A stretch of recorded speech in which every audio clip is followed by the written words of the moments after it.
I'm Jesse Osterloh, one of the board members of the Bremerton Sports Car Club, and today we are really excited to once again host Karen Babb to do a follow-up of our original initial, or I guess I should say our initial course design class, Intro to Course Design. If you haven't seen that, you can go. We recorded it. It's on YouTube. It's on the Bremerton Sports Car Club website, and you can check that out at your leisure after this. It's got a bunch of really good information.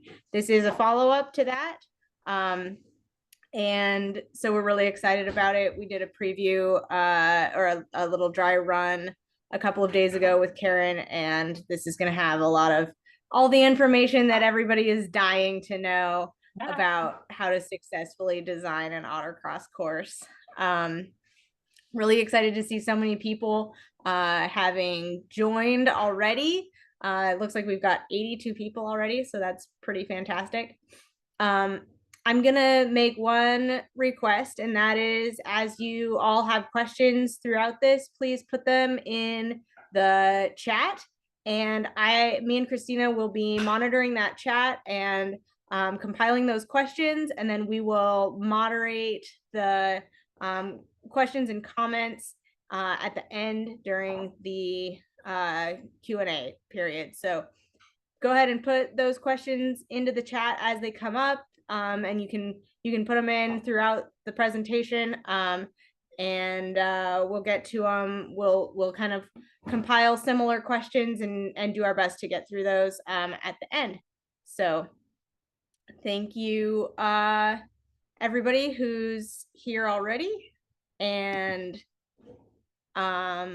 with that, I'll turn it over to Karen. We'll get started. Welcome, Karen, and thanks for being here. Well, thanks very much. Hopefully everybody can see the title page for this thing. That means I haven't screwed up the PowerPoint too bad yet. Give me a chance, the night is young. This is sort of intended as a follow-on to the first one. It does hit some of the same areas with more information. I'm certainly not going to tell you my perspective is the only one that matters. There's lots of this kind of material out here. It's just I'm adding mine to the mix so that you can be exposed to all kinds of different approaches and pick one that works for you. The whole idea is to make it easier and better to come up with good products for people who are running our events. So with that being said,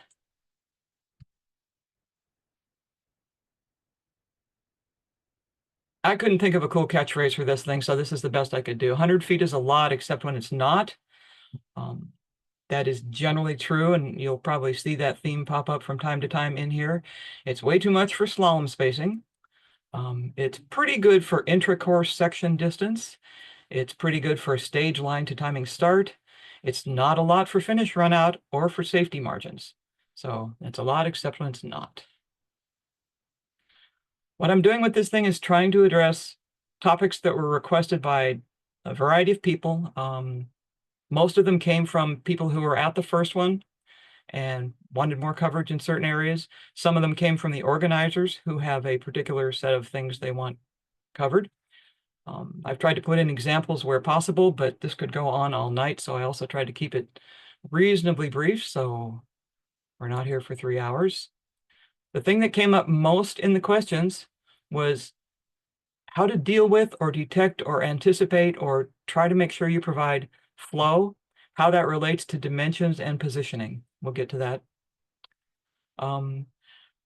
Findability is not really a word. I think I faked that, but it pretty well describes something else that people have a lot of trouble with when building these things, is how to make it visible, how to make it clear, how to do the visuals so people don't have trouble finding their way around.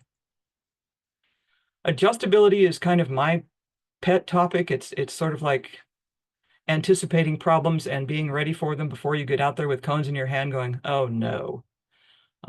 If you plan for it, it actually makes your life a whole lot easier when setup time comes. Speed management, we had a request for that. Talk a little bit about that, more ways to anticipate it and keep it under control rather than how to get, 52 miles an hour in a certain turn. missed one. Space utilization. That's a popular thing. We have people out there using a limited size of site, and I've got some examples on that. I'll bet that there it is. Starts and finishes. Somebody asked for starts and finishes. In particular, to talk about drag race starts and finish design and run out. We'll get to that because there's a lot of opinions about starts. I have mine, other people have theirs. It's just something to think about when you're building this thing. Think about how it matters to the people that are going to be coming to your event. Challenging and odd sites combined with surface and terrain issues. That's everywhere. There's no such thing as a perfect site. There's some pretty good ones. There's some pretty awful ones and a whole bunch of stuff in between. I just have a few examples of those, how to try to deal with them. I would expect lots of questions about that afterwards. I was hoping people would send me pictures of really horrible sites and genius courses they put on there that worked great, so I could use those for examples. Didn't get a lot of that, so you're stuck with what I did. So, emphasizing skill and fun. This kind of went along with flow. People want to know how to have a course that is fun, but still brings out skill.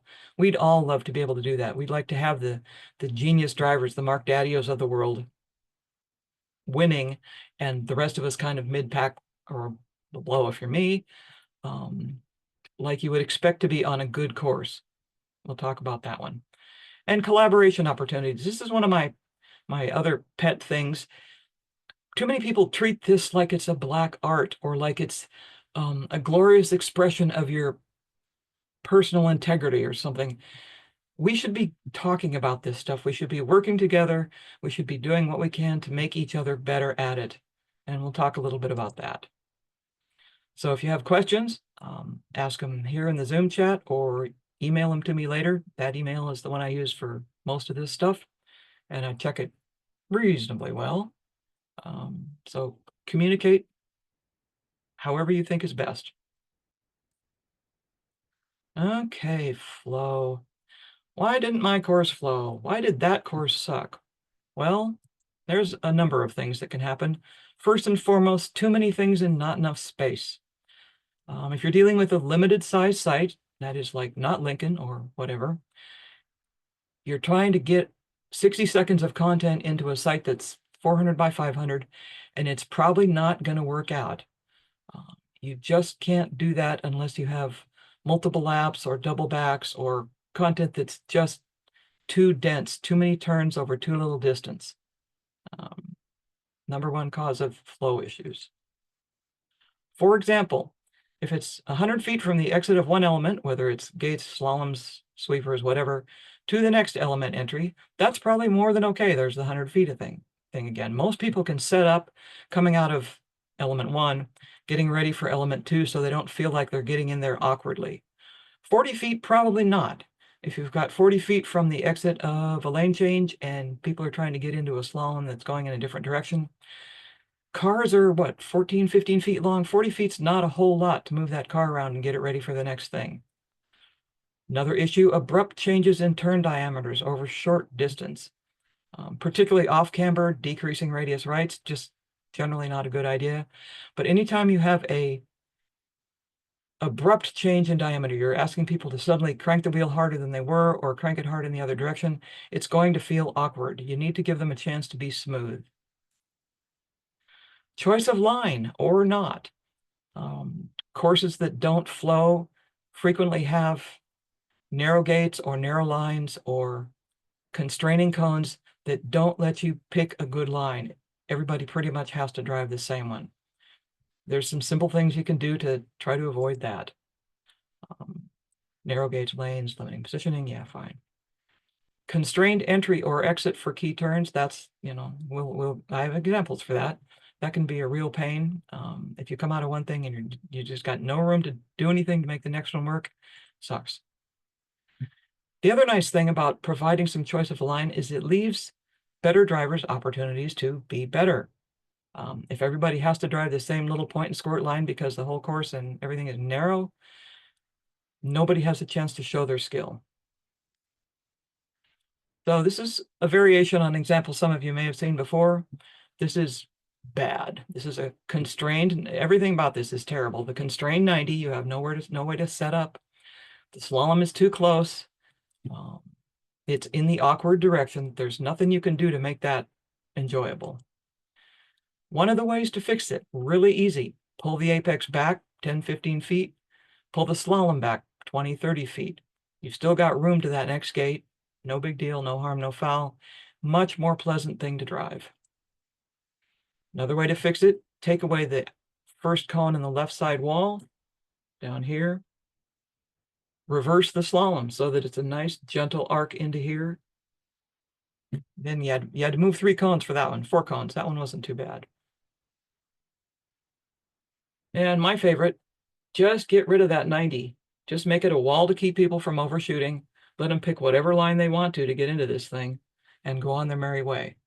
In other words, you're letting them pick a route that works for them and their car that isn't painful. More flow stuff. Insufficient room between elements. That's kind of back to the 100-foot thing. That's also easy to fix. Frequently deleting cones is the right answer to that, but sometimes you can just move them. If you have big lateral offsets, something I ran not too long ago was 20 feet lateral offset to the inside cones against the driver and only about 60 feet longitudinal from gate to gate. There's just no way to make that fun. Cars don't turn on a dime, so don't make them have to try. We're not all in Miatas. Curb to curb turning circle diameters. These can be 30 to 45 feet or more. Actually, low 30s is pretty uncommon. 40-ish is getting to be more normal. And that is a curb to curb full lock first gear turn. Nobody really wants to do that on an autocross anyway. So unless you're running a pivot cone on a very narrow taxiway or something, probably try not to make them do that. Successive lock-to-lock turns are probably almost as bad. Nobody likes doing it, even if you've got power steering. That's where the setup room and the distance to get the car positioned properly really help. First gear downshifts. Again, there's the pivot cone again. If you're going down a narrow taxiway and you got to turn around and come back. Yeah, okay. There's not much you can do about a pivot cone. You're going to have to downshift if you're a little car. Not everybody's favorite thing to do. It's not so much the downshift that's ugly, although it can be. It's figuring out where to do the upshift. Little things can help. Okay, this is one of the ugly kinds of offsets I've been seeing from time to time lately. The worst part about it is this gate at the bottom, right next to the word ugly, keeps you from setting up a good line to get into this thing. This gate at the top keeps you from having very many options when you come out of it. Okay, so get rid of that first one and get rid of that last one. All of a sudden, you've got something people can set up a decent apex on. It'll still be kind of ugly, but a lot less. Less cones is a good thing in that case. So we can go back to that if we need to, but that's kind of the type of stuff I wanted to put in for flow. Basically, it's a matter of room. Some room, but not too much. So visuals. Sometimes less is more. I'll go through how I did a particular course here, and that method might not work for you, but it might give you some ideas. The first cones that matter are the ones that dictate where the route goes. Some people call those the key cones. They're the minimum you have to establish the route.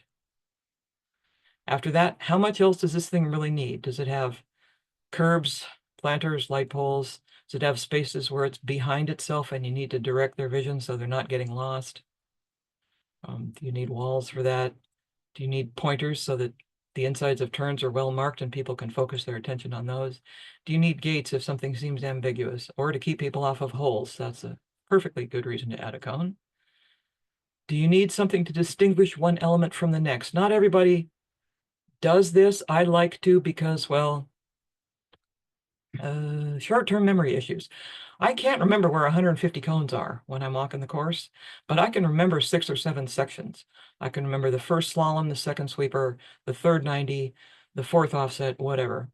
And it makes it a lot easier to be ready to drive the course if the sections have some kind of identity. They just look a little different from each other. Do you need a crossover or some kind of a second lap decision point? We'll get to that.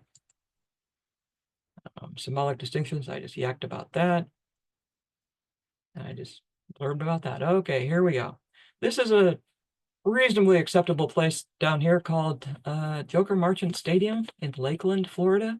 It's not very big. It's about 400 by 500, and it's got signs and light poles and trees and curbs and bad surface and stuff. So the first thing I did trying to lay something out for this that would be longer than 22 seconds was think, okay, let's do a partial second lap. So I fiddled around with some doodles, came up with some routes that seemed like they were okay, and picked this one to keep working on. All it had at the start was the basic route, where the start and finish were going to be, because I needed to make sure there's plenty of finish run out, and where I thought the worker stations probably ought to be. Did I have enough room for those? Okay. Then I added the cones I have to define the course. And then the walls that were needed to keep people off of things like trees over here, possibly getting into the other part of the course here, making the turnaround to the finish here, finish dump off here, just the stuff that really needed to be there. By starting with the route and moving along to the rest of it, I didn't have a bunch of cones that hopefully didn't need to be there. The thing about finding a course is it needs to work at speed. It seems easy to think you can find it during the walkthrough, and even new people can usually do that, but it's not necessarily going to be easy when they're driving 40, 50, 60 miles an hour. So you need to try to lead their eyes in the general direction of the next thing they need to be paying attention to. One way to do that is car orientation. They're already more or less pointed that way based on where they just came from and where the gate is taking them to. With apex pointers marking the inside of the next turn or the current one, if they need to keep following a big sweeper around, another apex pointer out in front of them to keep them going in that direction. With pointer rows and or walls, I end up doing a lot of this on small sites because it directs their attention and it also limits it, so they don't look at stuff that is on other parts of the course that might accidentally pull them over there, which you really don't want. Spacing when you're using pointer rows or walls. This is one that everybody seems to have their own approach to this, and all that really matters is that it works. I use a spacing that's going to be half the course width or less. It needs to be dense enough to apply that this pointer row or this wall is a unit, and whatever it is, it needs to be consistent. If one wall is spaced at 4 feet, another wall is spaced at 20 feet, your brain won't necessarily register that those are both walls and that they're doing the same thing. So I kind of stick to around half the course width or less. The implication of the direction should be clear. You can angle the wall, you can aim the pointers, so that somebody really doesn't need much more than a glance at it to at least start to have a good idea of what it's trying to tell them. Again, they're doing this at speed. You need to depict the intended direction with the gate if you can. Each gate has a direction that it's kind of facing. Don't have that be at a funky angle to where the car needs to be. Some people try to hide things with stuff like that. You're dealing with novices. Give them a break. Orientation of apex pointers. Obviously, the side of the pointer needs to be facing where the person's coming from. Also, you need to think about where they're needing to look next. If they're looking at this pointer, is the next one off to their right? Is it off to their left? Is it straight ahead? Where are they going? What do they need to be looking for? Okay, this is just a quickie on where the gate is aimed. If this were a straight arc, until the aiming of the gate is perpendicular to the line between two cones, not rocket science. Okay, this one, each of these gates is performing hopefully a useful function to get you into the slalom. Each of these pointers is angled, so it's towards where you're coming from. Again, not rocket science, but little things help. Visual interference, cones behind cones.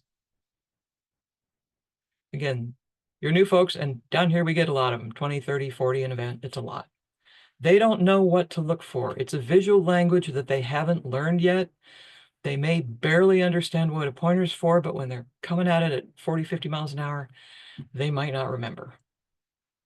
They're your customers. You want them to come back. They probably won't take enough walkthroughs. People seem to show up and think one's good enough. Yeah, right. DNFing just isn't fun to most people.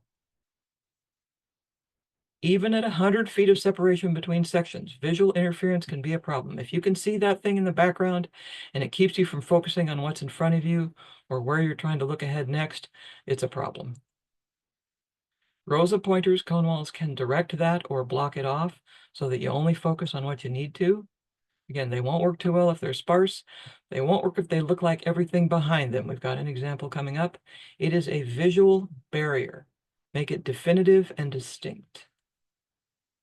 Inside markers can help if they're really attention getting. Sometimes somebody will put 2 or 3 pointers on an inside apex to draw attention to it because, well, you're about to make a really hard turn, or it's in a strange place and it's not necessarily intuitive that that's where you would look. That can help. If a novice can find the course, the rest of us might be okay. Okay. This was a pretty recent event, and if this guy's out there, I'm really sorry, but this is what it was. This is pretty vague, and there was a pretty high DNF rate on this one.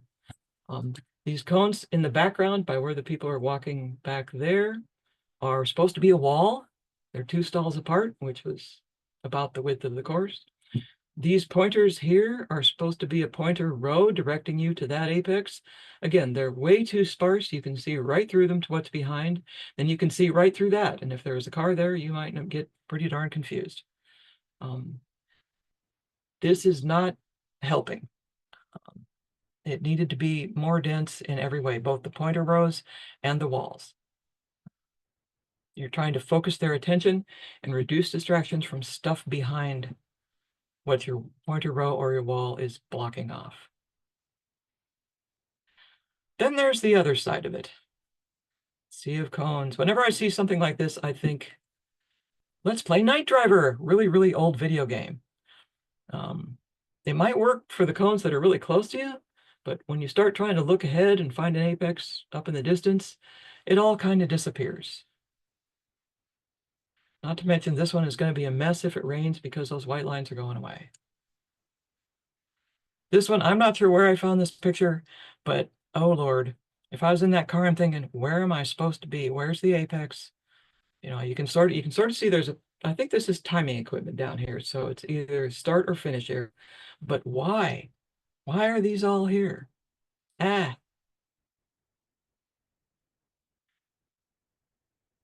Okay, leading their eyes. Just some simple examples. This is probably not the best. And I ran a course not too long ago, someplace not too far from here, where this is basically what you were presented with. You came up and you had a hard left where the next gate was over your left shoulder. You had to turn way around to your left to see it. And there was something to help you make that turn. There were a few pointers out in front of you, but it was still not as helpful as it could have been. This is a little better. Put it, minimal wall. It's not a lot of cones. It at least tells them you're going to go that way. I'm kind of fond of this. The usefulness of this can be better if there's visual interference from stuff behind that pointer mall. If there's standing cones out here, this will help them focus on what's in front of them and where they're going and not on the stuff that's in the background. If there isn't stuff in the background, this is lovely. It works fine too. Notice the spacing is fairly dense. It's just a matter of doing what you need to do to get them to focus on where they're about to go.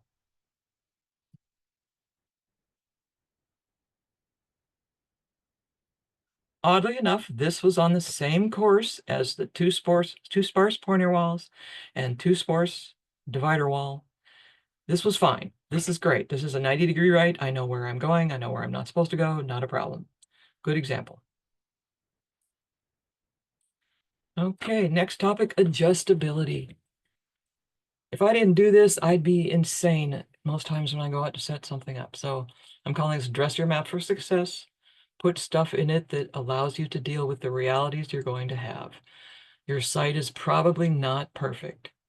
There's going to be surface problems, terrain problems, there's bumps, dips, whatever. Grades, holes, gravel, all the wonderful things. There's boundaries and objects which you may decide that you are comfortable with the margin you allowed on your map. So you're going to need to move some stuff. And more stuff. You may just need to tweak it for a little bit of safety, for some fun, and for visuals. This can be providing more distance to objects and boundaries, or just to improve spacings and relationships. Tweaking is okay. Tweaking is a good thing. Allow room for it to happen on your map. If you're drawing a fairly detailed map especially, don't lock yourself into certain positions for all your cones and all your items. Allow room for these things to move. They should be able to move without compromising safety, meaning light pole distances and stuff like that. They should be able to move without getting too close to other course content. So just leave yourself some margin for adjustment. 10 feet's a start, 20's better. If I'm working an airport site that has 20-foot, 5-foot concrete squares, 25 is a real easy number to use, which is what happened here. The circles are around places where I left room to adjust. This one here was because I wasn't sure where that slalom was going to have to be, because there are all kinds of surface anomalies there. I also wasn't sure where this turn would have to be. There's a grate, by the way, right there that was a limiter on that turn. So there was plenty of distance here to move these, particularly the slalom, if it needed to. This one here, there was some concern about surface quality. This one here, this whole place, surface quality. This thing here, this wallum on the left, and I screwed the pooch on this one. This blue square here is a grate that tends to leak water if it rained recently. So it creates a puddle that just doesn't go away. So it was dictating that the last part of that was going to be uphill from it. There was no choice on that. The rest of it, there was some adjustability, but not enough. And I ended up leaving the thing just a little too ugly to drive, at least for me. My discipline level was not able to handle that. I've seen videos of people whipping through this thing beautifully who clearly have more talent than I did. Down here in the bottom, there's a place where we ended up being fairly close due to site issues, surface issues in that big turn before it, but we still had about 80 feet. Okay, that was plenty.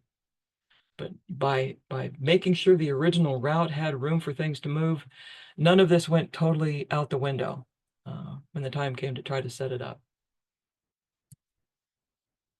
Speed management. Oh, this is getting to be such a lovely subject. Cars are probably faster than you think. But think about 0 to 78 miles an hour in 300 feet. Get out your distance wheel. If you're letting them go for 300 feet and they just come out of something fast, probably not a good idea. At least not by the insurance we all have these days. Simple tweaks can control that. You can give them something to do so that they can't just floor the gas.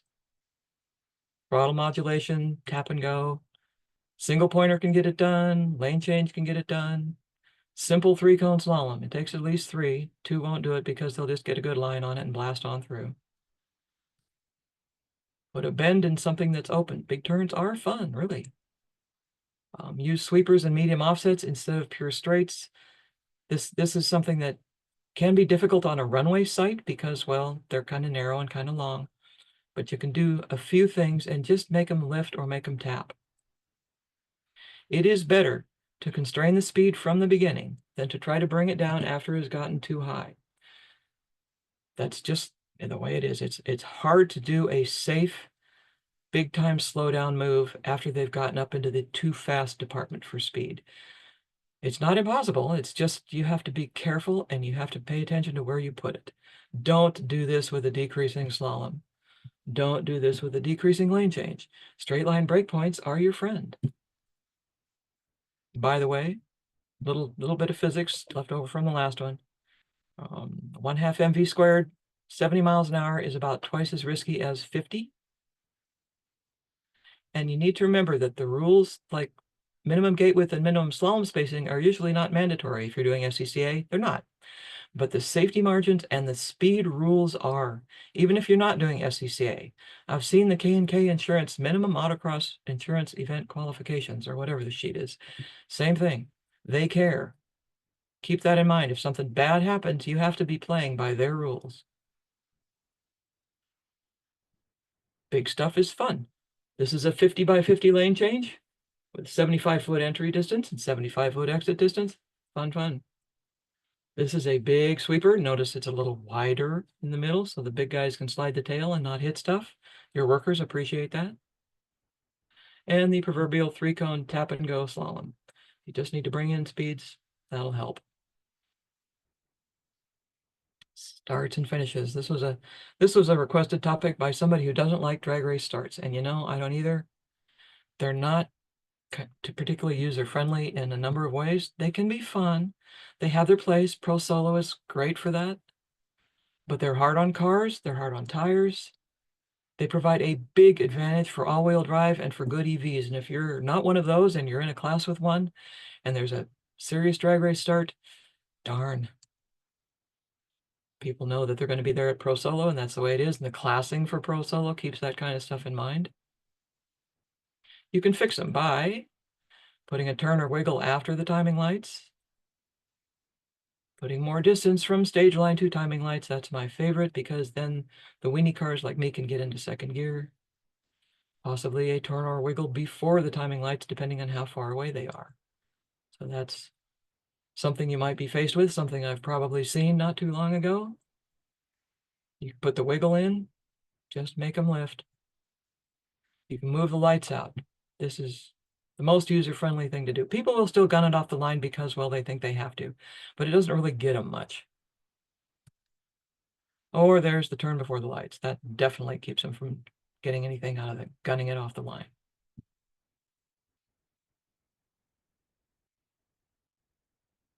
Finishes. This is just a reminder, potentially the most hazardous thing on the whole course. People never get off the gas the second they cross the lights. Never, ever. I've seen them take over 100 feet just to start braking. What were they doing? Sending a text? They just don't. So anticipate that. 50 feet or even more. Yeah, the one I saw not too long ago was 100 feet. Control loss in this situation can mean that they'll go sideways as well as forward. So think about where that might be. 100 feet might well not be enough. It's normally not going to be enough unless they were going really slow before they got there. 200 feet is getting there on a big course, depending on approach speed, surface, might be getting there. How to reduce potential problems? Yeah, doing your general layout when you're drawing that route, a little doodle on the thing before you put the cones out. Reserve plenty of space for the finish. Don't leave that as an afterthought. Also reserve space for overshoot. If they blow through the end of the box, where are they going? Hopefully they're not going to hit a building or the paddock or the grid or a viewing area. Plan for that overshoot in case somebody locks up the brakes or has a stuck throttle or something bad happens. Where are they going to go? Design the finish first. It's the most important, risky thing you're going to do. Figure out what the rest of the course needs to do to get there. And if there's no choice, and we'll look at something I did a while ago that really didn't have a lot of choice, you can use a hard turn before a short straight to the lights. Nothing slows people down like a fairly tight 90 with a constrained straight coming in. That's why it's in the ugly section of the flow part. It will do the job. They can turn, point at the lights and go. Try to get them to do their braking in a straight line. It's a lot easier to not screw up when you're doing that. So enough of that. Space utilization. Another question that came in from people who were at the last one. The first question to ask before you try to tackle this, do you need to start a second car? Do you need to have 2 cars on this course anywhere?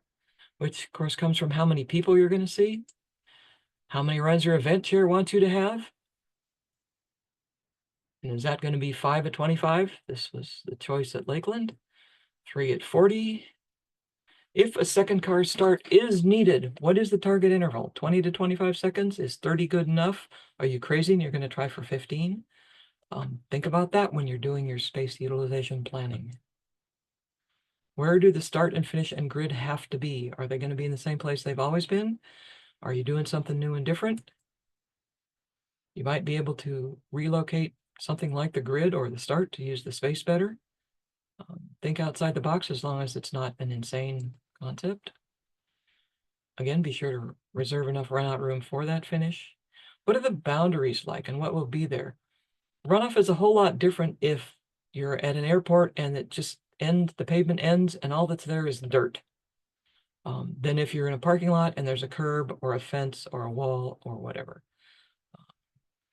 You can be a little closer to that edge at that airport, assuming that the dirt is good dirt and doesn't have runway lights or large rocks or ditches or things like that there. You need to give more room to that curb or that light pole or that building.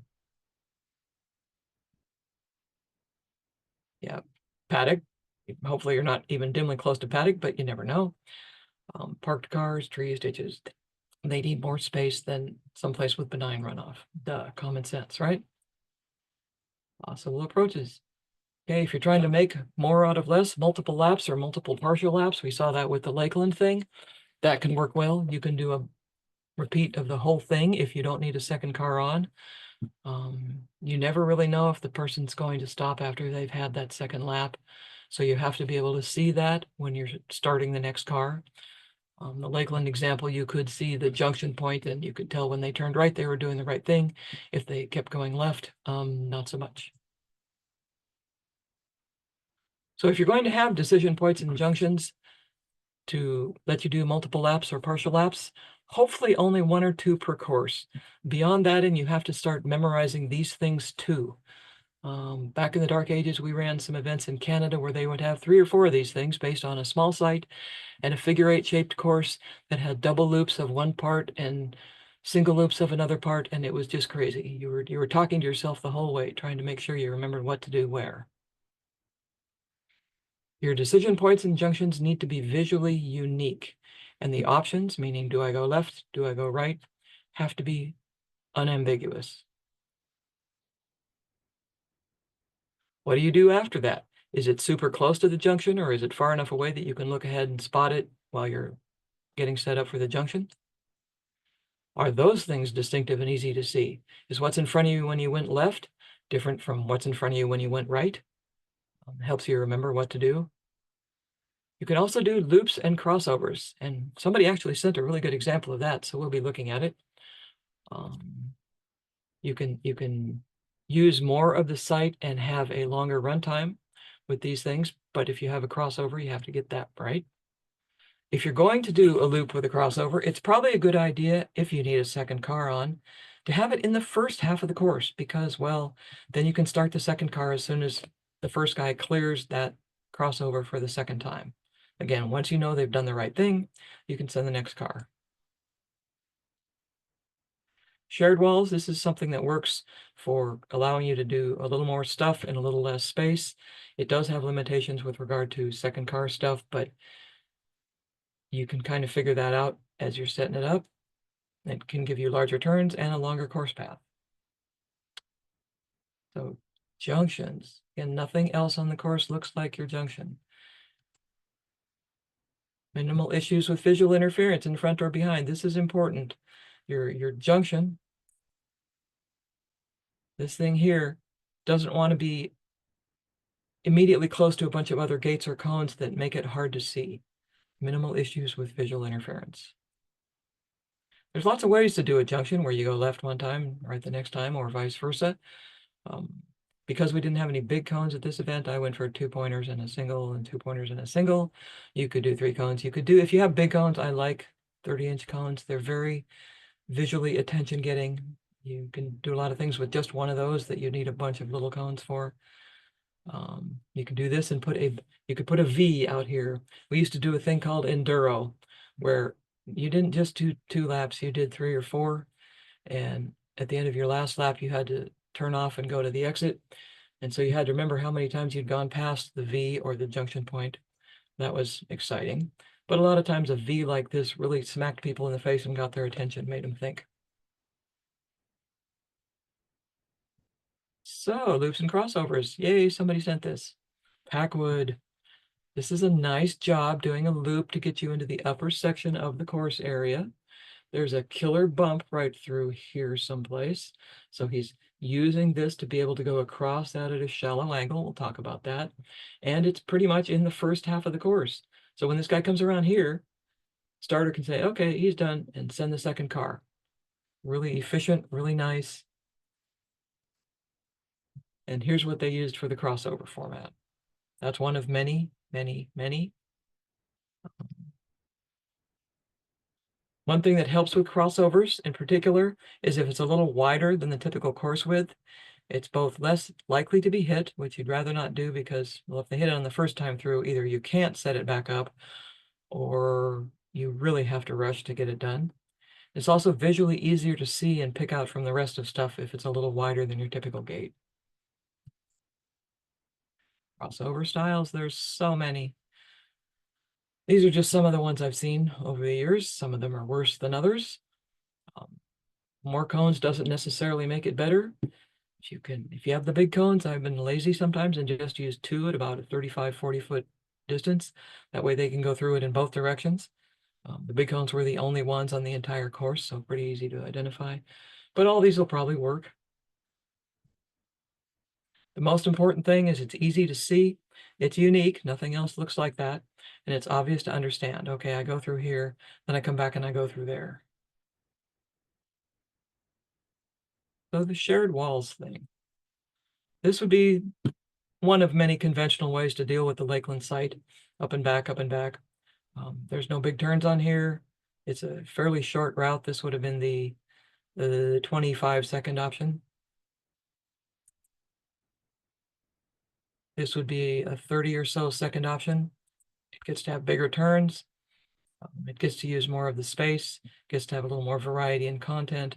The course route on this one is usefully longer than it was on this one. And it basically accomplishes more with the same space. There are second car considerations, but not too many. Once the first guy clears this middle wall here, you can send the second guy. Actually, probably send him a little beforehand because you can hopefully guess that this guy coming around the turn here, when faced with that big wall, is not going to do the wrong thing. Just another thing to try. Challenging and odd sites. Oh, good Lord, it's 10 to 10 already.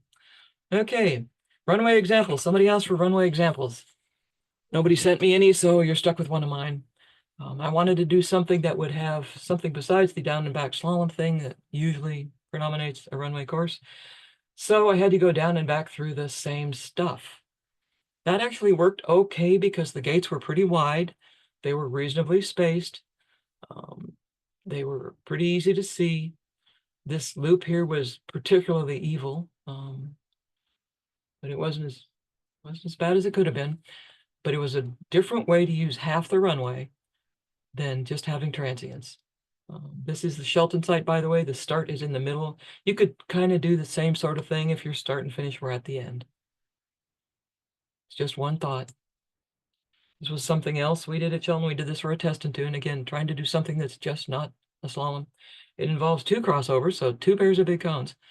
And this was kind of a skid patty thing that was giving people some sweeper practice.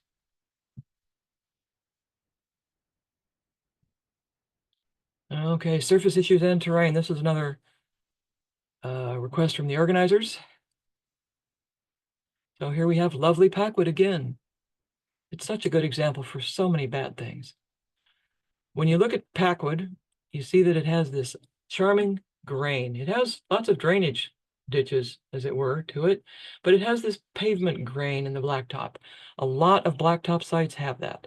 You can probably look at your local parking lot and find that kind of thing. Sometimes more severe, usually less. This is pretty rough here. And you can use that information to orient your route through your site parallel to the grain if possible, or crossing it at angles if possible, not crossing it at 90 degrees. Try to minimize car damage and also really rough stuff to drive over that's just not fun. If you're dealing with a blacktop site that has that, try to go parallel or shallow angle across that grain. Surface issues. We just talked about that. If you're going to have braking, again, across the bump at Packwood, do it before or well after it, after the car has settled back down, not while crossing it. You don't want to bottom out people's suspension. You don't want to tear off their exhaust. You don't want to bend their cross member. Try to be nice to their cars. Because some of your people might bring lowered cars. Some of your people might bring prepared in mod cars. Mine had like 3/4 of an inch of ground clearance. Let's not break those people. Some people might bring carts. I've seen carts airborne because they were crossing bumps in a bad way. Not a good thing. The thing to remember with all this, yeah, it's kind of a pain, but you should never put drivers in a position where they have to choose between trying to go fast while staying on the course route and trying to protect their car. We went to an event with the Lotus one time where at the drivers meeting said, yeah, we know we're crossing that bump fast and at a bad angle. It's up to you to decide if you want to go across it 10/10 or not. In other words, what they were doing was put the onus on us to either decide to go slow or decide to brake the car. No, please, no. If you built something like that on a site that has a feature of that nature, fix it. This is one way to fix it. And you're going from bottom left to upper right. You had a fairly speed minimizing turn here. You're going across the bump, which is the lovely yellow line here at an angle. And you're not trying to brake across it. You're not trying to do anything dramatic across it. Then you go off to the rest of the course. Not rocket science, not hard, very important. Here's another one. This is an out-of-town event I went to kind of down here. This lovely 90 was okay when you were coming up the hill because the exit of the 90 was such that you wanted to cross this at an angle. Right about there's the ridge line. But when you were going down the hill, you could theoretically cross it at more 90 because this apex here was not keeping you from doing that. They could have moved that in, given you more of an angle across the ridge, but they didn't. So it was half good. It was half okay. Not good, not bad going up, maybe not so good going down. I ran this thing and yeah, it was okay. Okay, holes matter. Somebody has to talk about holes. Well, please, if you have holes, and I'm thinking of you, Shelton, you lovely place, you. Something like that can bend a wheel, and I know one at Shelton did that at least once, can break a suspension part, and it'll get bigger. So fix it today, fix the course today, maybe fix the site tomorrow. Have a work party, bring some aquafalt. It'll be fun. Go out for pizza afterwards. Make sure your site owner is okay with that sort of thing, but don't just leave course. If this is on your course, you need to move it. Move a cone on top of it or just inside of it. Wherever it is, make sure it's not on any reasonable driving line along the route. So if somebody's going to take a wide line into a certain apex, if they would swing out and a reasonable line would take them across this, you need to fix that too. You need to move the course so that nobody in their right mind would be trying to drive a line that goes over this. I've seen people say, oh, that won't matter. They won't be there. Yeah, they'll be there. Small stadium lot example. I don't think this is available anymore. It was a pain. Irregularly shaped. This blacktop up here was terrible quality. You could not use it for anything where a car was moving because it would tear up in nothing flat. Handicap parking here with little signs, light poles, dips. There's a spot out in the middle where we get a big puddle if it rained. Of course, you got curbs and trees and stuff like that. In other words, pretty typical, right? So this is one of the things we did with it. You see, we're avoiding the handicap parking areas. We did put the start fairly close to them, but that was pretty constrained. Pretty easy, mellow stuff over here. Then we did the shared wall thing here and here, not so much here. We had the rude turn to the finish because, well, we needed to slow them down. We didn't really want to have them have a flying finish aimed at the curb here. There's a curb and there's a stadium up here. You don't want to hit that. So we gave them the slow turn to the finish, and it worked out okay. Wasn't the most fun part of the course, but it was okay. This site is probably kind of typical compared to the stuff that a lot of you are dealing with. It is what it is. Do the best you can with it. If what you have is reasonable and safe, you've done good work. Skill and fun and competitive balance. Somebody asked about competitive balance. This is where we get into the area of probably too much my opinion. There are other opinions out there. Go for it. Have a day. but things that do generally apply. Powerful and heavy cars will benefit from wider courses, power application opportunities, known as digs or point and squirt, tight turn onto fast thing, drag race in the middle of the course, and power gives time in a lot bigger chunks than handling can take it back. So watch out for these if you're trying to make a balanced course. Yeah, one or two isn't bad. If the whole thing is that, not so much. Big turns. Big turns are fun for big cars. They don't have to worry so much about hitting cones, hitting that tight, nasty little apex on the inside. But there are other people in the event, and some of them are classed against some of those powerful, heavy cars.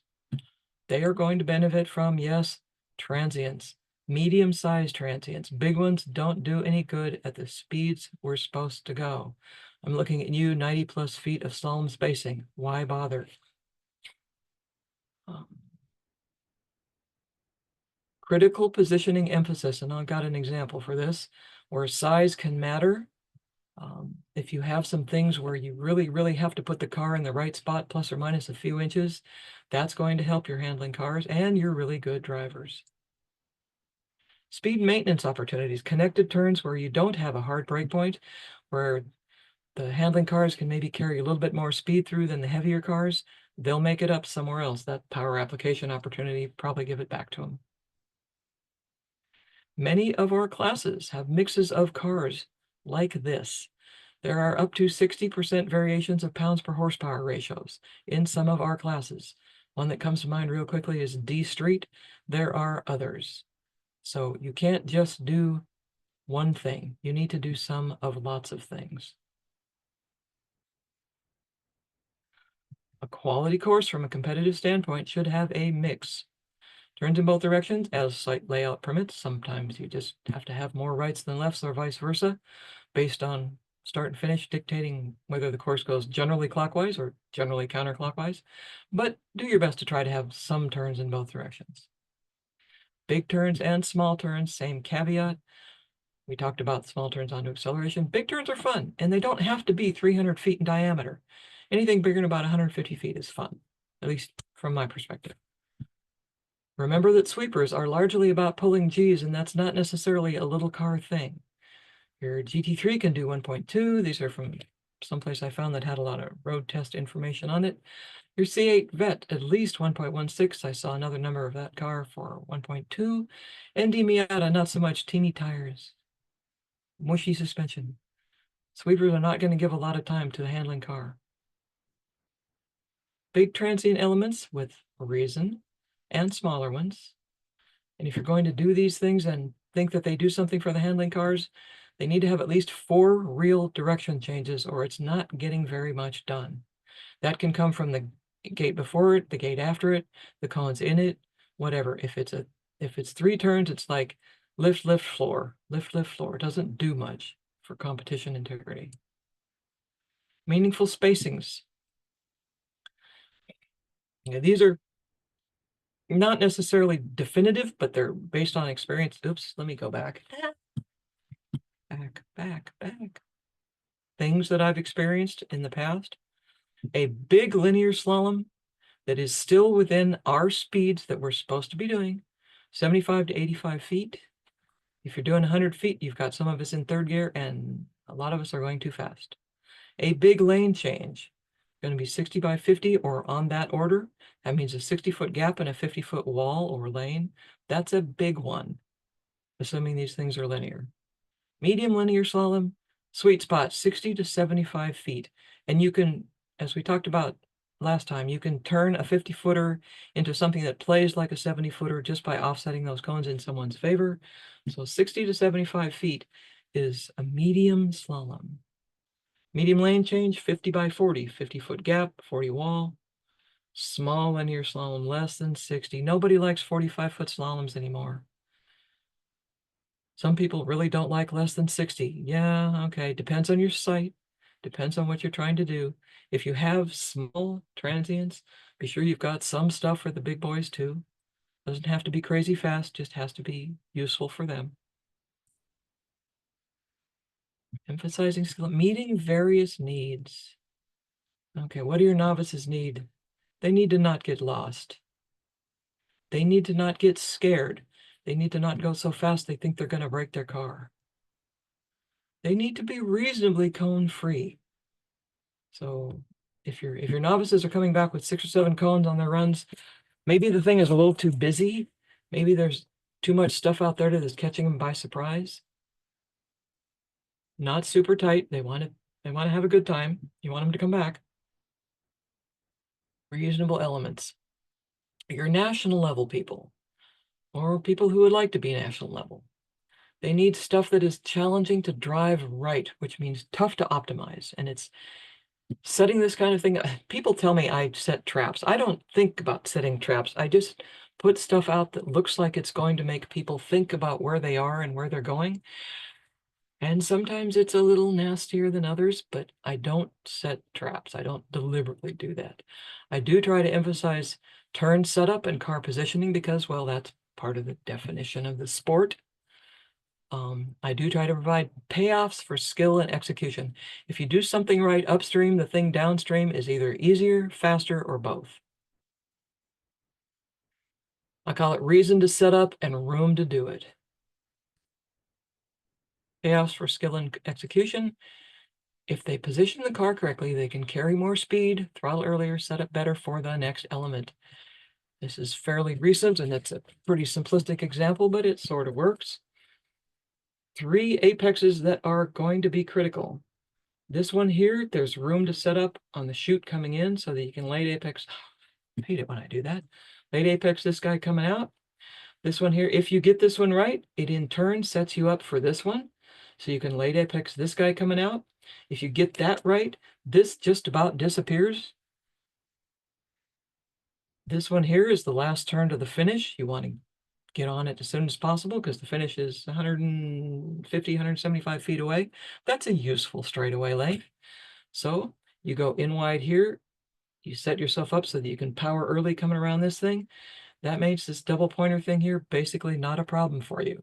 If you screw this up and you come out wide, like I did at least once, then you have to wait until you're set up for this thing before you can get on it and go to the lights. So payoffs for skill and execution. It's not that hard to arrange, just something to think about when you get past the point of doing the doodle for the route and you're putting the cones out there.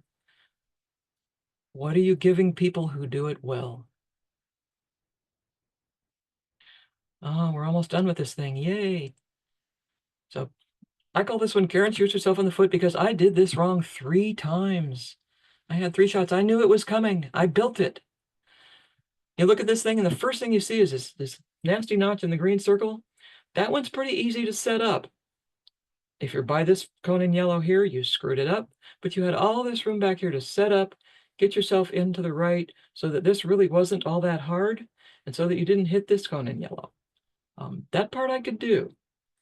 Setting up for this thing, which was a tight radius, not particularly decreasing if you set it up right, but a tough turn onto a significantly useful short straight to a big sweeper. In other words, an acceleration section. If you were by this cone here in yellow with the pointer on it, which I was every time, it means you blew this part here. Okay, this was hard. This was a differentiator between people who could exercise discipline, put the car in the right place, and get on the gas early, and people like me who screwed it up 3 straight times. It was a real emphasis for skill. It was fun to drive if you did it wrong because you could still eventually get into the sweeper and have a good time. But it wasn't nearly as fast as if you did it right. That's the skill and the fun part. So collaboration, as Joan Rivers once said, can we talk? This is not a sacred art. We're not a secret society. We don't have a secret handshake. We're not doing the Mona Lisa here. We're doing something to help people have fun at a sport we like. And none of us is as smart as all of us. We should be working together more. That's what the course advisory panel is all about, is working together to make sure courses are better. In today's world, we should collaborate.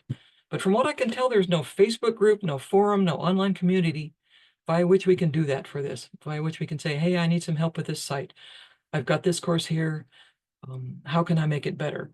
So I'm asking you guys to tell me what you would like to see for that. I know some people don't do Facebook. I don't love it. I exist there because I need to, but I don't love it. What else is there that's free and comparatively easy to access? Somebody mentioned Reddit, making a Reddit community for this, where we could talk about stuff. I'm all for that. I do Reddit for other things. That'd be great. Send me your ideas on this, and we'll see if we can come up with something that works. And that is it. If I didn't cover what you wanted, send it to me and I'll give it a shot. Even if you just want ideas for a particular site or solutions for an element type that's not working the way you want it, send stuff to me. I'm here. Unless I'm gone on a trip, which doesn't happen very often, but I'll give it a shot.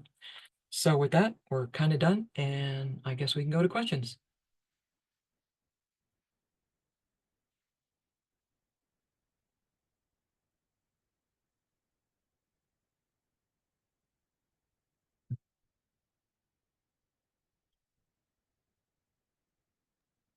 Thank you so much. You are. Aside from a few conversation around secret handshakes, secret course design dances, and all those things, there are a couple of questions. Yes. I went looking Um, I looked for logos for things like the Freemasons and whatnot, but I didn't want to offend anybody, so I didn't put it in there.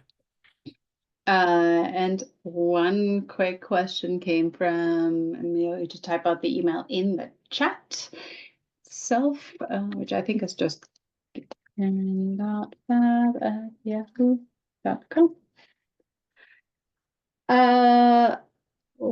One question came from Chris regarding visuals. It has been discussed in chat a fair bit.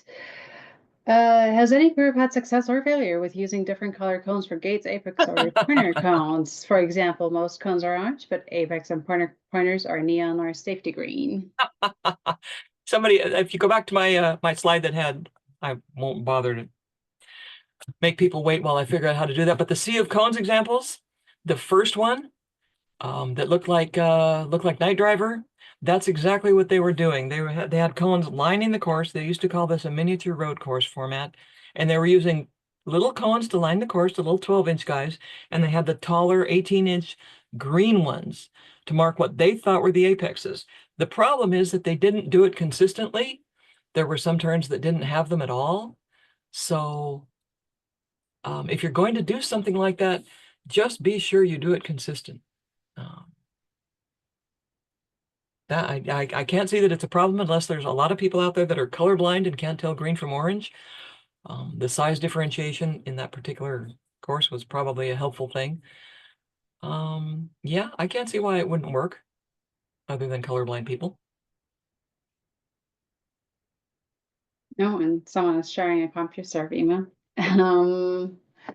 Then Jesse and Tyler are asking, on a crowded course where cars pass close to where they just came from, like in the adjustability slide, what is the bare minimum or rule of thumb distance between cars to reduce the risk of one car spinning into the path of another car in front of or behind them? For example, two cars on course, but part of the back half of the course passes pretty close to the first half.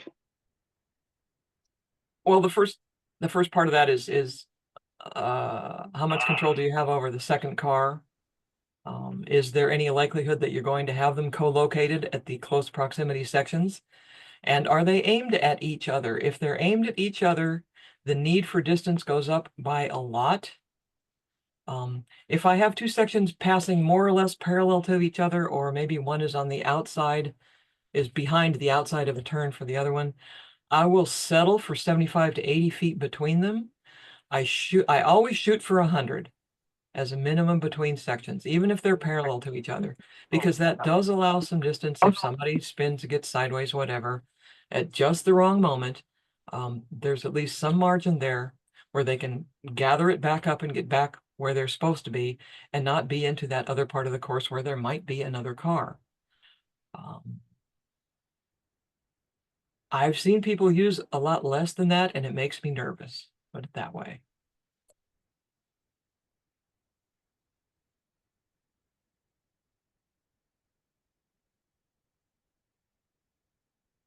You're muted. That was bound to happen. I know. There Happens to a everybody. few, right. There are a few questions around walls and laydown cones. Pete asks, when is it appropriate to use either? Can they be mixed? He's seen a lot of variation. And Rachel was asking if you have a rule of thumb for using a stand-up wall, laydown wall, mixed wall on the outside of a corner. And do you space them the same? This is interesting because I just had one of these at the Red Hills event. Granted, it was at the end of the finish, so it was no big deal.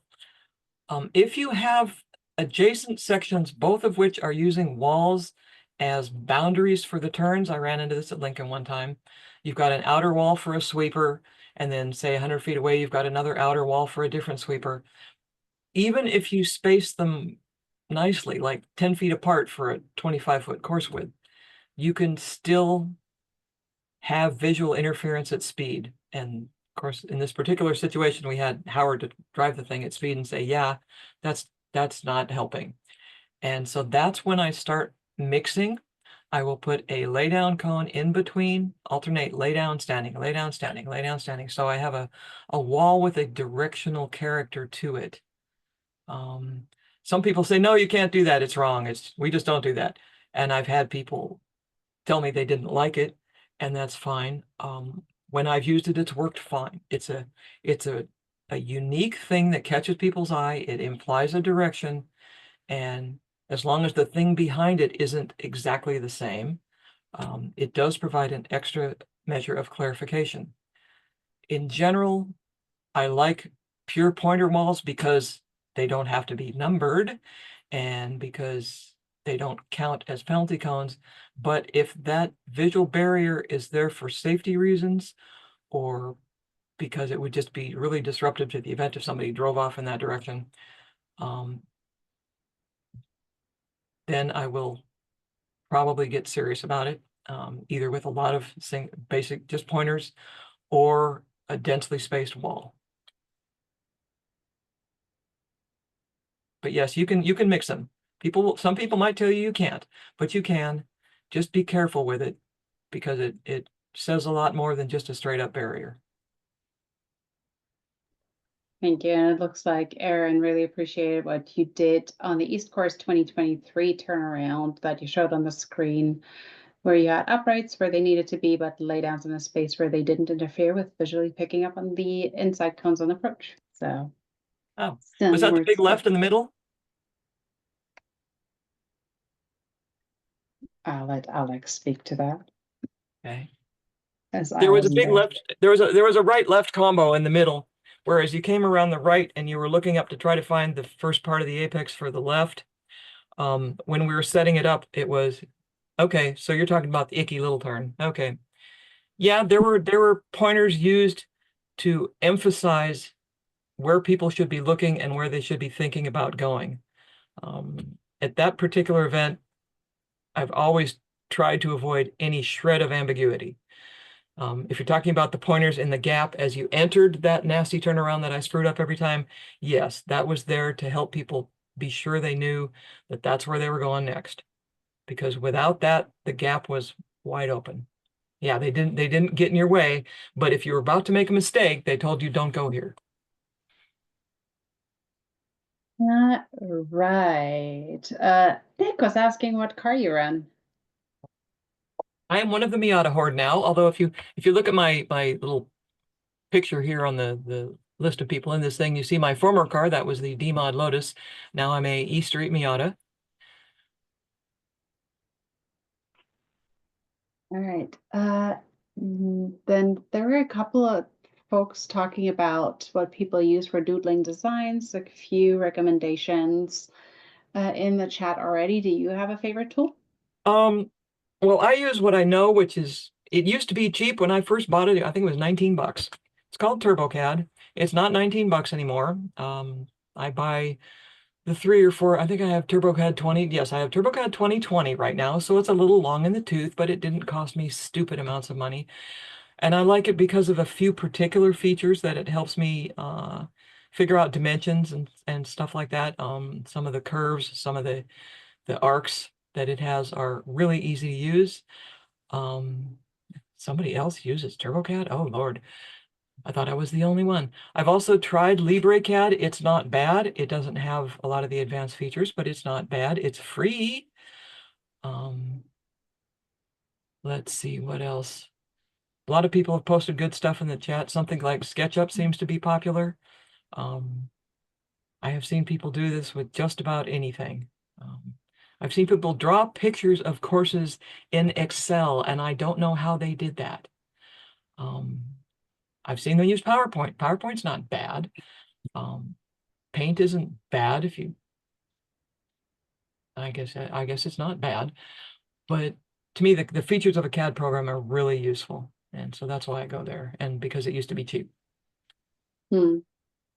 Then Mark was asking, what do you do to make sure it works as intended before the event starts?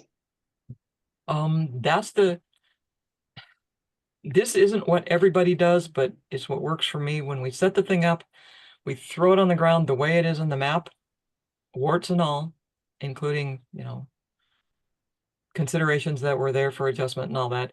And then I do a walkthrough as a driver, thinking, where am I going to be? What scares me? What do I want more room for? What surface hazards are there? Whatever. And then I walk through trying to think like a novice. Am I going to get lost? That's hard. I'm old, but I try.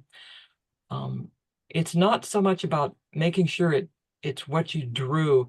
It's about making sure what works. And you can look at the distances from thing to thing and know that 30 or 40 feet isn't very much and 100 feet might be plenty. You can look at the radiuses and the changes, and you just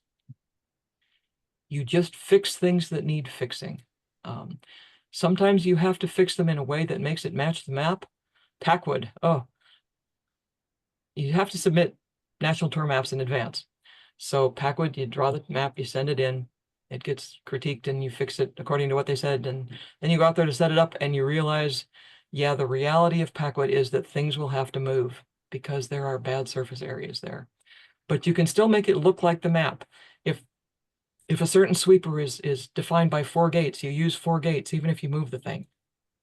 If a certain offset is 3 lanes and a pointer, you use 3 lanes and a pointer, even if you move the thing. You keep the symbology the same even if you have to fix the dimensions, and you fix the dimensions according to what feels right. It's interesting that you mentioned think like a novice. Do you occasionally, this is just asking, do you occasionally walk along with brand new novices and like listen into how they think, what they're concerned about, to just keep that perspective fresh? Yeah, I have sometimes walked the course with 1 or 2 new people because they asked. I've also tried to follow the novice walkthrough, which is like following a herd of 40 people that you can't see past. And usually what they can get overloaded real easy. When I see somebody leading a novice walkthrough and they're talking about late apexes and brake modulation and trail braking and left foot braking and all this stuff, I'm thinking, these people are going to be lucky to find this thing. Help them figure out how to find it. Point to the cones that matter. Focus on that. Focus on that. Help them get through it correctly.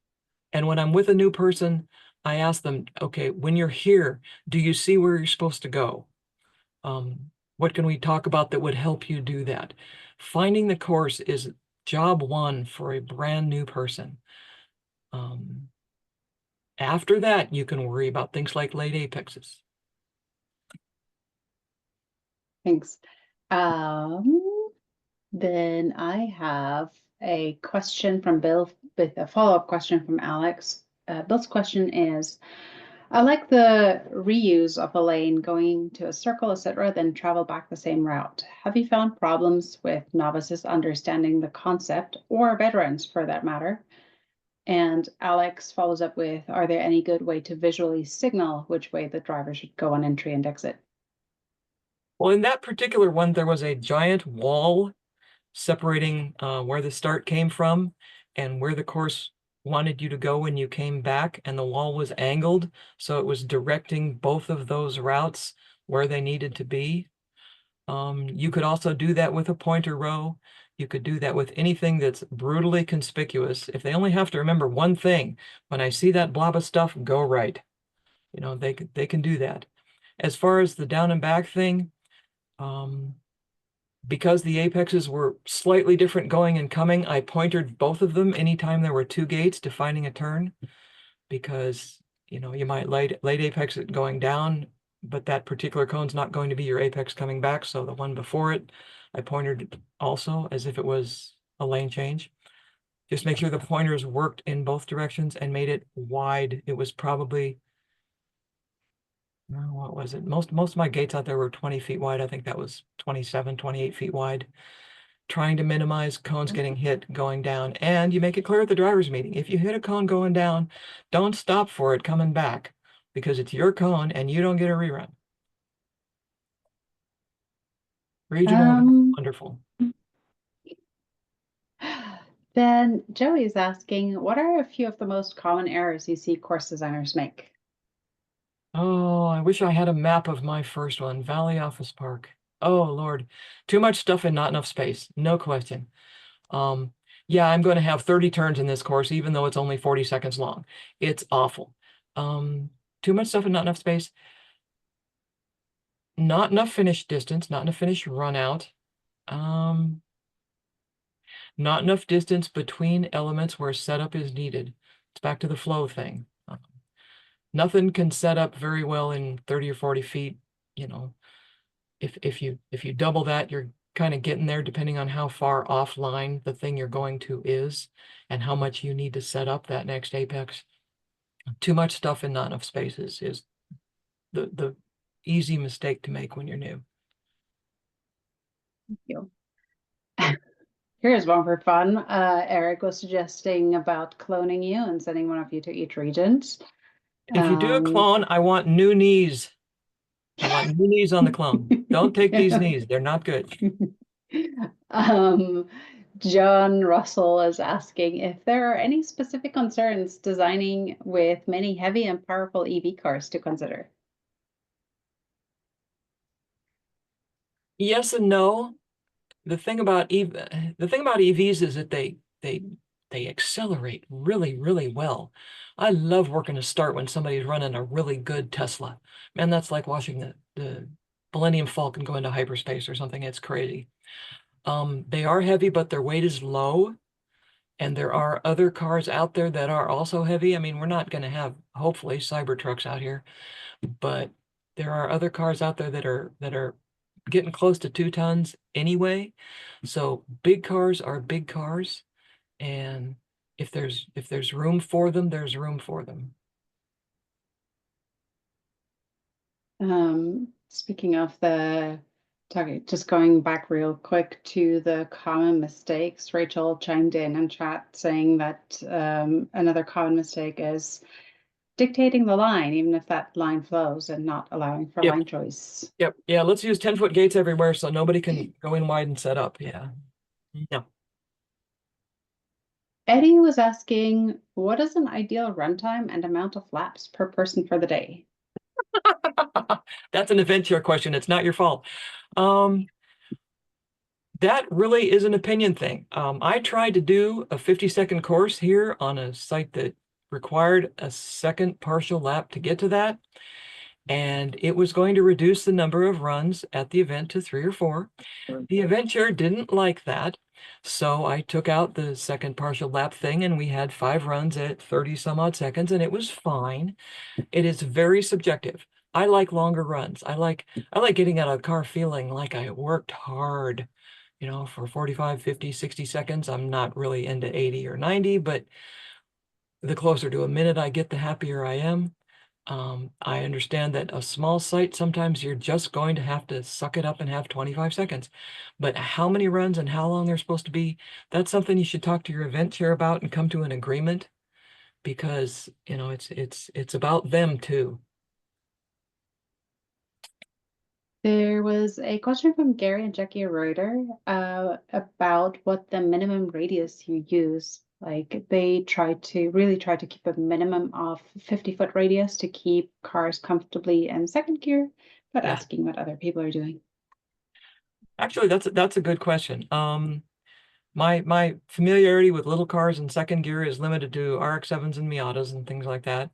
And yeah, 100-foot diameter turn, which is typical for a lot of runway sites. You know, a lot of runways are 150, 175 feet wide. So with the margins to the ends, margins to the sides, you can have a 100-foot turnaround with no big deal. That's comfortable in second gear for most cars. There are a lot of big cars who can pull that in first gear, and they're probably fine too. If you have to do a smaller turn because the site dictates it, and I've been to plenty of those, whether they were runways or a high school parking lot or whatever, you do what you have to do that's both safe and gets you where you need to be. But yeah, you can shoot for a minimum of 100, and that's probably not a bad bet. Thanks. Amelia was asking, what do you do when you start running out of new ideas for a site? See if anybody else has any good ones. That's back to that collaboration page. Send a map to somebody I know that's done some and say, what would you do with this? Or send a course I have to somebody I know and say, what can I do to make this more interesting? But it needs to be remembered. Let's see. Okay, here's my opinion coming in. This is not an art project. You don't have to make it unique and beautiful. You're making a tool to deliver a quality event. At least that's my point. If that tool looks like a tool that was there 2.5 years ago, with maybe just a few little changes, that's okay, as long as they both work. Make something that works well. Worry about if it's unique afterwards.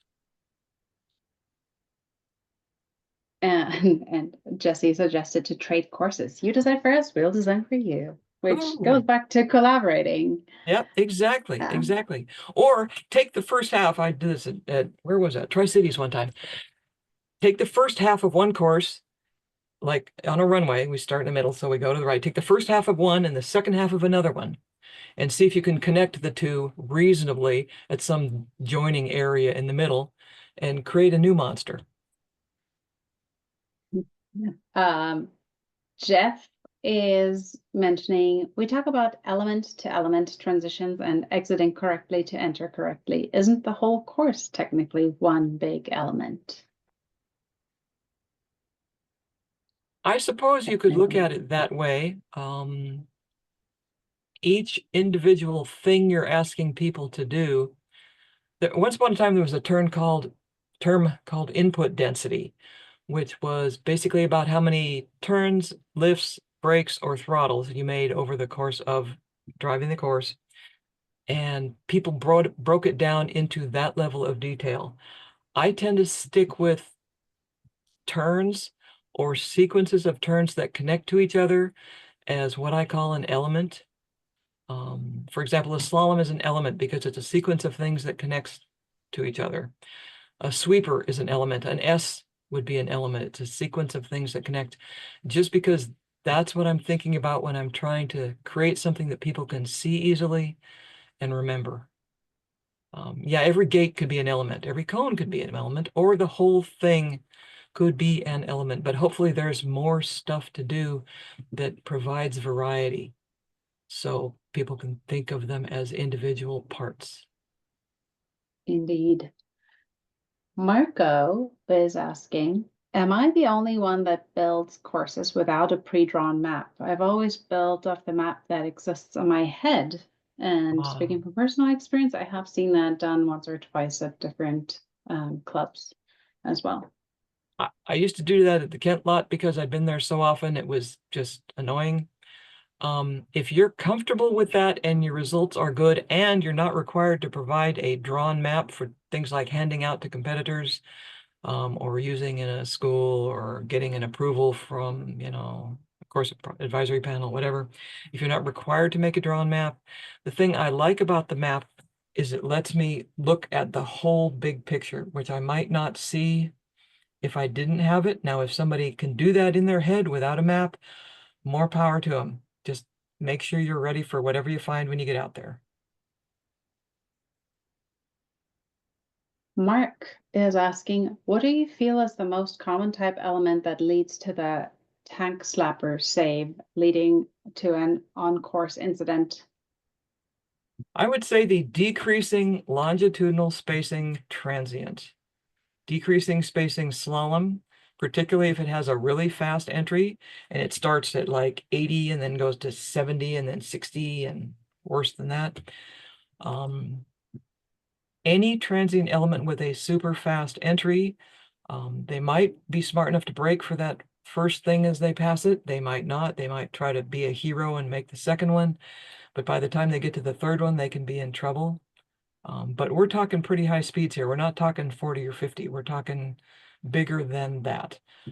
Most people, like, you can probably spin a car at 30 or 40 miles an hour, but it happens a lot faster at 60. And you go a lot farther at 60. So I would say the decreasing lateral transient is the villain in there. They almost never, if they spin in a sweeper, it's because they either didn't slow down enough on entry or they got on the power too soon coming out. And they're pretty much where they're going is pretty predictable. With the lateral transient thing, especially if the speed's too high, you're not sure which cone or gate or wall of a wallum they're going to make the big mistake at. So it's hard to necessarily predict where they're going to go. Eric is asking, and I like the followed, comment about the other two. followed up by a different Eric. Are you involved with the SCCA Academy Solo Course Design training? And do we know if the course designer program is close to becoming a thing? Yes and yes. It's in the final stages. The SCCA, if you didn't know, has like a training development expert on staff, and he is working with it now to make it a thing of wonderfulness.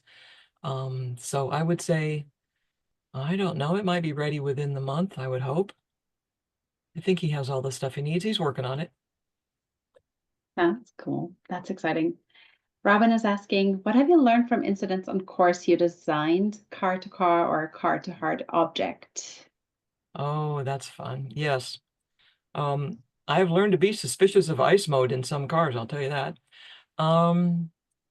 Elevation changes are more important than you think in transients, and people will go farther when they lose it off the backside of an elevation change in a fast slalom. That's the most recent one. I had 60 feet to the curb laterally, and I've never had anybody hit in a situation like that before, and we had a guy do that a couple years ago. So elevation changes, cars, the suspension gets unweighted. The driver doesn't really do the right thing when it starts to go. In this particular case, he's put his foot on the wrong pedal, but you know, stuff happens. So I would say that's the one I am more careful about now. Coming off the backside of a typical drainage bump in a parking lot. That's the most recent one. There's probably plenty more if I sit and think about it, but that's the recent one. So Rachel is asking, how many times have you had to throw points out to fix a course mid-event? Probably can count that on one hand.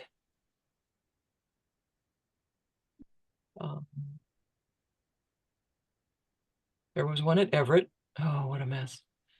Usually it's been a surface problem, not a content problem. There are some, no matter how hard you try to avoid the bad spots, sometimes you find one anyway. And if you can't come up with a solution that doesn't impact the course, well, you can start the heat over. You can do that. Start that heat over after you fix it. But you know, tossing the points, yeah, it's been rare. It's been really rare. Thank you. And it looks like we have reached the end of our captured question. Do you have any questions for this remaining still fairly large group of participants?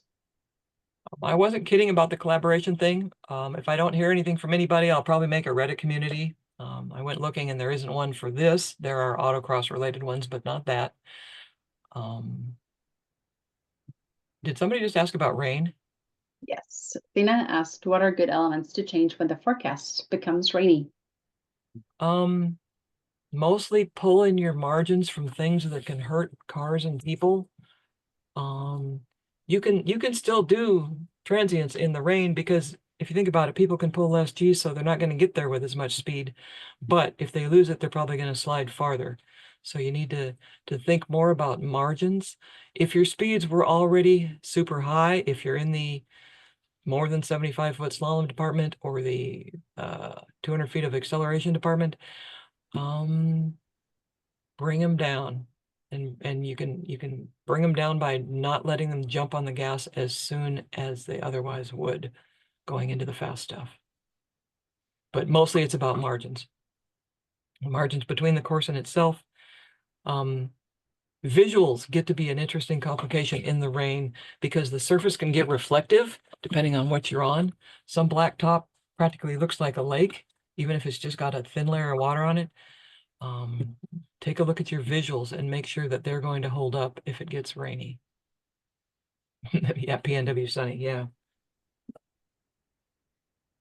Basically always raining, even if it's like at moments my phone will say it's sunny right now and it's pouring down rain. Regarding the community, Oh, San Diego, I see the thing about San Diego. San Diego would develop rivers in the rain. That's probably why they had to move stuff. Rivers. Terrible. Oh yeah. Another thing aside from just where we could host a community for like collaboration always is only as good as the participants. So, and it does take time and effort to manage a community. So if there's anyone who would be excited to also help shepherd or be a cheerleader for a collaborative community like that, probably maybe even nationwide, so that there is collaboration and input from across the US, or